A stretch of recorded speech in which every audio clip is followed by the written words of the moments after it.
జీవితంలో కష్టాలొచ్చినప్పుడు మనం ఏం జేత్తాం? దైవాన్ని నిందించుకుంటాం. మనల్ని మనమే నిందించుకుంటాం. దౌర్భాగ్యులం అనుకుంటాం, దురదృష్టవంతులం అనుకుంటాం. అనేక రకాలు మనం వాపోతాం. మనల్ని మనమే నిందించుకుని వల్ల ఏమి ప్రయోజనం లేదు. ఇది ఎంతమాత్రం కాదు. ఈ పరిస్థితిని ఎలా ఎదుర్కోవాలి? ఏ మాయ మనల్ని రక్షించదు. ఏ మాయ మనల్ని రక్షించదు. మనం అనేక జవాబులు లేని ప్రశ్నలొస్తాయి. సమాధానం రానే రాదు. మనకు సమస్య రాగానే ఆలోచించాలి. ఆధ్యాత్మిక మార్గంలో జవాబు వెతకాలి. ఈ భౌతికంగా ఎన్ని జవాబులు ఎదిగినా మనకు సమాధానం దొరకదు. ఎవరో ఏదో ఒకటి చెప్తారు. ఆళ్ళు చెప్పినవి మనకు నచ్చదు. అందుకని ఏం చేయాలి? దైవిక మార్గంలో, ఆధ్యాత్మిక మార్గంలోనే మనం వెతకాలి. అనేక జన్మల కర్మల వల్ల మనకొచ్చేయన్నీ ఇప్పుడు కాదు, ఎప్పుడో అనేక జన్మల కర్మల వల్ల, ప్రభావం వల్ల బాధలు పుట్టుకొస్తాయి. మనమే చేసుకున్నాం మరి. మనమే భరించాలి. మనకు మనమే దాన్ని అనుభవించి వదిలేయాలి. కనుక మనమే తెలుసుకోవాలి. ఈ విషయాలన్నీ కొంచెం జ్ఞానం ద్వారా తెలుసుకున్నామనుకో మనకంత కష్టం అనిపించదు. ధైర్యంగా నిలబడాలి. ఎంతో మందిని కలుస్తాం. సన్నిహితంగా వస్తారు. రుణానుబంధం ఇదంతా.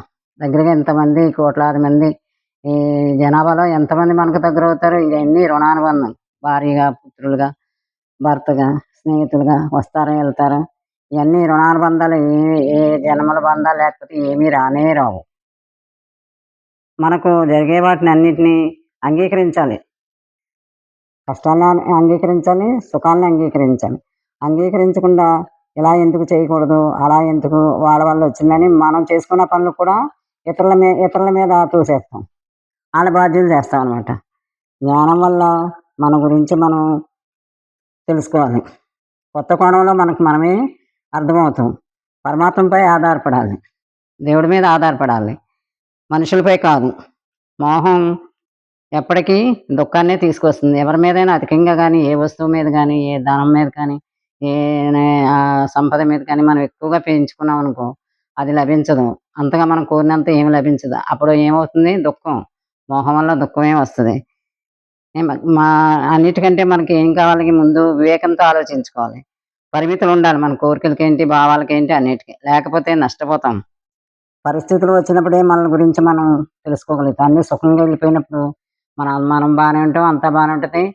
ఆహా! ఓహో! అనుకుంటాం. కానీ పరిస్థితులొచ్చినప్పుడే మనం ఏంటో, మనం ఎంత ధైర్యవంతులమో, లేతే ఎంత పిరికివాళ్ళమో అని అప్పుడే తెలుసుకోబడుతుంది. మనం తెలుసుకోగలం గూడా. ఎవరన్ అవరోధాలన్నీ మనల్ని శక్తివంతులుగా తీర్చిదిద్దుతాయి. సుఖంగా వెళ్ళిపోతే ఎవరికీ మనుషులు తయారవ్వరు. కష్టాలొచ్చినప్పుడు, అవరోధాలొచ్చినప్పుడు ఆటిని చూడు ఎవరెస్ట్ ఎక్కితే ఎలా తెలుస్తది? ఎంత ఎత్తెక్కినప్పుడు. అలాగే ఇయొచ్చినప్పుడు మనకు అన్ని అనుభవం ద్వారా ఈటి ద్వారా మనం తెలుసుకోగలుగుతాం అనమాట.